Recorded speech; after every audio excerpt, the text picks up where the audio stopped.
On May 5th, 2022, the red pill world took its largest loss in the history of the sector when Kevin Rashawn Samuels was announced deceased. For many of us who were associated with that community at the time were lost. I was a member of the Black Manosphere, and at that particular time, I had no idea what to do. I was trying to get ready to support the family in any way that I could. Other people started trying to become allies of Kevin Samuels in his death after talking very bad about the man during his life. But then there were several key players that came to the helm. One was a guy by Sneeko, who was a very popular guy in another sector, but he started streaming and he became more important in this red pill sector. The emergence of Andrew Tate, he became larger than life, especially since there was a hole to fill the passing of Kevin Samuels. Then there was the elevation of Fresh and Fit. But in the space, there was one person who had more to gain than everybody I've listed, and that was a young lady, Pearl Davis. You know her as just Pearly Things. Listen to me when I say this, I have never seen a woman or anybody on YouTube grow as fast as she did. Not only did she grow on YouTube, she grew on TikTok, Instagram, and every social media network that she was on. She had TikTok accounts with over 100 accounts posting her 5 or 6 times a day. It was madness, it was crazy, getting over 70, 80 million views a month on YouTube Shorts. She put herself on the international scene like I've never seen anybody do in that allotted amount of time. And then with that, moving to London and getting big collaborations from many different people. Yes, I had never thought that you could even get in London. MTR, Brittany Renner, and Andrew Tate. It was amazing. Never seen anything like it, but stopped the show. There was something wrong with Pearl Davis. Something wrong with just Pearly Things. And as she got more popular, she got more radical. Then we all knew what happened. That train crashed. And that train was the money train, the AdSense train, the train that had all the dollars associated with it. All the talking points that was stolen came to an end. Just Pearly Things got demonetized. But Dema, rewind! But just 2 months ago, Fresh and Fit had the same issue. They were doing silly things like bringing other people onto the platform that are already being deplatformed. And DJ Academics talked about that in this clip. By the way, Nick Fuentes is banned, I think deplatformed off YouTube. So when you're platforming people, they have deplatformed, right? And I think also with the Tate stuff, they had a significant amount of Tate videos and they pretty much had them up. I think eventually YouTube removed all of them, but I think YouTube probably saw a pattern. You're platforming all the people we don't want platformed. You might think that's edgy. We think that's not cool. Just Pearly Things was also guilty of doing such things. Collaborating with Nick Fuentes, collaborating with Andrew Tate, collaborating with Sneeko. All of those people who were deplatformed by YouTube, and even though she wasn't deplatformed, it pissed YouTube off. Just like Fresh and Fit, she got demonetized. But the question was this, would Fresh and Fit be able to make a comeback? Well, they did. Let's go back to Academics and let's see why. You know, while some people are very happy and basking in them being demonetized, I had that conversation with them over a year ago, and I say, hey, you guys should prepare. There's going to be a time that you're going to be up on the chopping block, and what I do think you guys are good at, I remember telling them, I said, listen, being kicked off YouTube isn't the end. And not that I think their content is like Alex Jones, but I compared their audience and their niche audience like Alex Jones. Like, play this. They were one of the top 5 super chatted channels every week on YouTube. What does that mean? Tens of thousands of dollars, like 30,000. I remember looking at, they have a ranking. I don't know if you can still see it. They were booming. And you got to give them credit. Like, their audience is something, like, first of all, I think it's a bunch of grown men. Call them incels if you want. Those people put their money where their mouth is.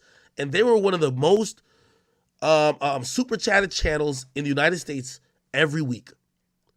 Possibly making $40,000, $50,000 a month off super chats. If your audience is down to super chat, you're doing 3 shows a week. Well, after hour shows. They do other shows too. They're pretty much about 6 shows because they do a daytime show too. If your audience is sending in $10,000 a week, bro, your audience is willing to put their money where their mouth is. I told him, I said, listen, Alex Jones went to court over this whole Sandy Hook thing, and it was reported that InfoWars made $195 million in a particular year off of items sold, merch, donations, subscriptions. And I said to them, you guys, before it's too late, should start angling towards that. Start getting all the people who you to be on a subscription list, some exclusive shit, because eventually YouTube is probably going to flip on y'all. I don't like Fresh and Fit at all. I think they suck. But I gotta be honest, they got a damn great fan base. One of the most supportive fan bases I ever seen outside of Kevin Samuels. And them getting deplatformed on YouTube just showed how much support they got when they went over to Rumble and started making money. And people tune in to see Fresh and Fit all the time. Even if they're not in Miami, even if they go to Colombia, or if they go to Dubai, the numbers keep piling up. But the issue is, what about just Pearly Things? Can I get a dun dun dun sound effect? You see, Destiny said it the best about Just Pearly Things channel. He asked, do you think that she's falling off? He had this to say. One is her growth was never as explosive as people thought it was. She hardcore gamed the shorts algorithm. Okay, like that 1.5 million subs, that's like 200,000 subs, right? Oh, really? Yeah. Because if you look at her long form content, she struggles to get like I think 150,000 views on a video.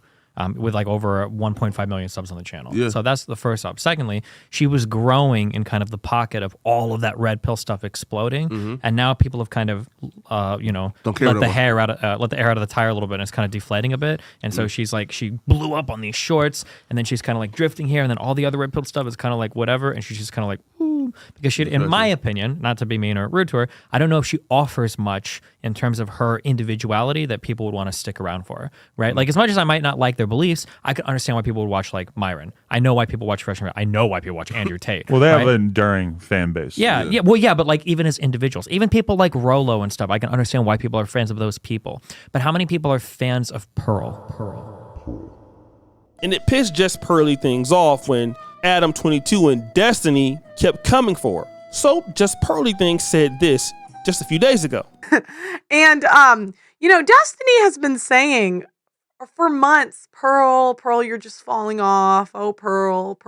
And it's really interesting because I call them the pocket watcher content creators. Content creators that are always pocket watching. They're like, oh, you're not making enough money. Oh. And they're always speculating how much you're making and it's usually because typically they're falling off. I mean, I haven't heard of Destiny really doing much. If you look at Pearl, or formerly Just Pearly Things video, on this one, it was just only 15,000 views 3 weeks ago. And that's pretty interesting. Somebody even made a comment, 1.8 million subs, and the video does 12K. Sounds like Destiny is vindicated. Well, now it's 15K, so I guess Just Pearly Things got him back. Can I get a ooh sound effect? The reality is this. Just Pearly Things doesn't have the fan base to do what Fresh and Fit does. She's just a copycat. And now that she's demonetized, she doesn't have an audience. Because you see, Pearl, or Just Pearly Things, was supposed to make a lot of money on AdSense, but it wasn't supposed to build a faithful following.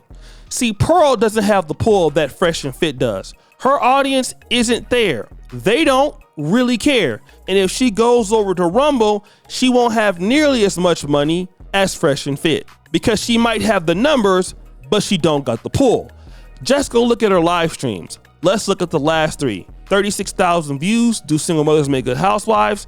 Then there's Do Women Owe Society Children? 34,000 views. Candace Owens versus Bill Mayer? 55,000 views. That's good views, but not 1.8 million subscribers. Let's go and look at Fresh and Fit, and they're not even really on YouTube anymore, but they're blowing her out the water. Jack Doherty calls out dancer for selling XXX, 175,000 views. Husband wants 50-50 wife with BPD, 75,000 views. And they have a lot of other views too, but they're not really on YouTube anymore. most of their people are somewhere else. Like where? Like on Rumble. And on Rumble, they're killing it. And not even trying to do things on YouTube, they're still doing way better than her. Just imagine had they stayed on the platform. They'd be back getting like 600, 700,000 views. The reality is, just Pearly Things won't ever be able to come back. Stick a fork in it, she's done. She will never ever be as profitable as what these guys are. It's just the truth. She doesn't have the fan base. She never had the fan base. She'll never get it. The only thing that she was able to do was to blow up numbers, to pad numbers, and of course, make enough controversial statements to get on these big time shows and get enough attention on her to get her demonetized. So she built the channel all right. She didn't build the following. She didn't build the support base. And I would even say somebody like Tariq Nasheed, who has like 1/9 of her subscribers, gets more live viewers and engaged audience than she does. And that's the whole point. So I hope she finds another way of getting some money, since AdSense won't pay her again. But guys, what do you think? It's your boy O'Shea Duke Jackson, back at it again with another episode of The Celebrity Jump. I appreciate you for all you. Heard the bell. We're out.